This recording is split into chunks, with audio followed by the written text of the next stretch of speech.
Lonely days at the Frontline. Mother, the Frontline here is unbearably cold.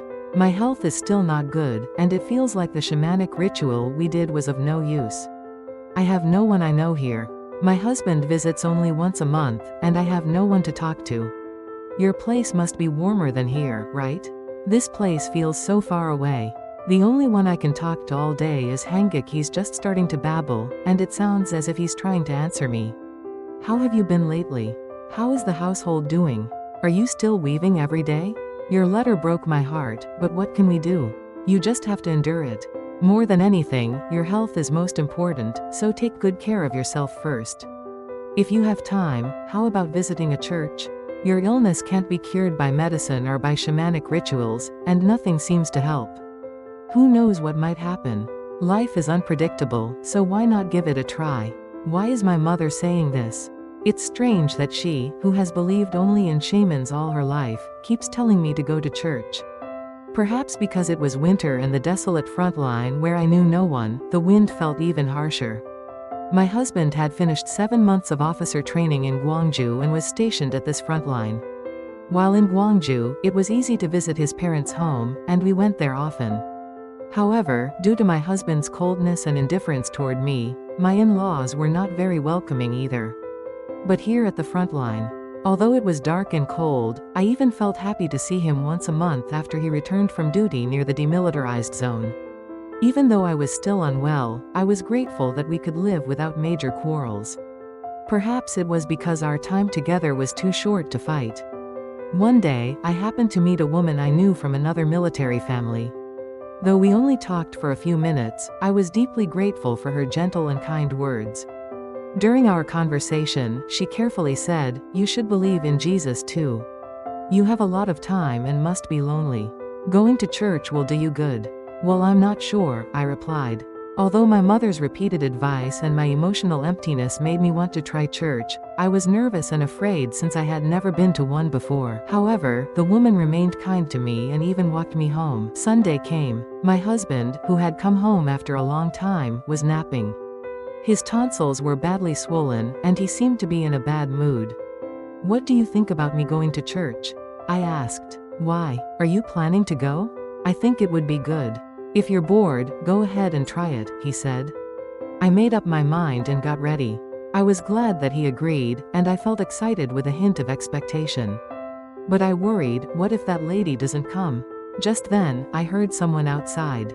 When I opened the door, I saw her in a white hanbok calling me. It felt as if I was seeing an angel. But stepping into a church for the first time, I didn't know who Jesus was. The order of prayer and hymns felt strange and awkward, and I couldn't even sit comfortably. Then came the sermon. It was about Thomas, the only disciple who doubted the risen Lord and believed only after touching the wounds on his hands and side. The message felt as if it were spoken directly to me. I didn't realize I had doubts I wasn't even aware of. But like Thomas, I wanted to know for sure and believe. As soon as I stepped out of the church after the service, something strange happened. I could clearly feel my illness leaving my body. In that moment, I was filled with a soaring freshness, as if the whole world was welcoming me. Even the stones, grass, and leaves seemed to smile at me with love. Even a beggar would have felt dear to me, and I wanted to hug and dance with joy. Is this how happiness comes? In the mornings, when I used to struggle to get out of bed, I now felt as light as if I could fly. That day at lunch, I ate 2 full bowls of rice despite having no appetite before. The nightmares that plagued my sleep were replaced by refreshing rest. What was happening to me? How did happiness find me only now? I had heard that believing in Jesus brings waves of joy, but now I could feel the Lord's boundless love flooding into my body. That afternoon, the pastor and an elder came to our home, prayed for us, and blessed both me and my husband. It was amazing. I had never received a special prayer or blessing, yet such a miraculous change occurred. I had never been to a church before and knew nothing about the Bible, but it was truly a wonder. All I had done was listen to the sermon. Later I heard that my husband's tonsillitis, which had swollen so badly it was coated with white patches, had healed right after the pastor's visit. Since attending church, everything in my life began to change in wondrous ways. After Sunday services, I would eagerly wait for the next Sunday to come. I never missed Sunday worship, Wednesday service, or small group meetings. Relying only on God, I became amazed and thankful for His overflowing grace and love, and I began thinking about what I could do for the Lord. I wanted to pray, but I didn't know how, so I started my days reciting the Apostles' Creed and ended them with the Lord's Prayer.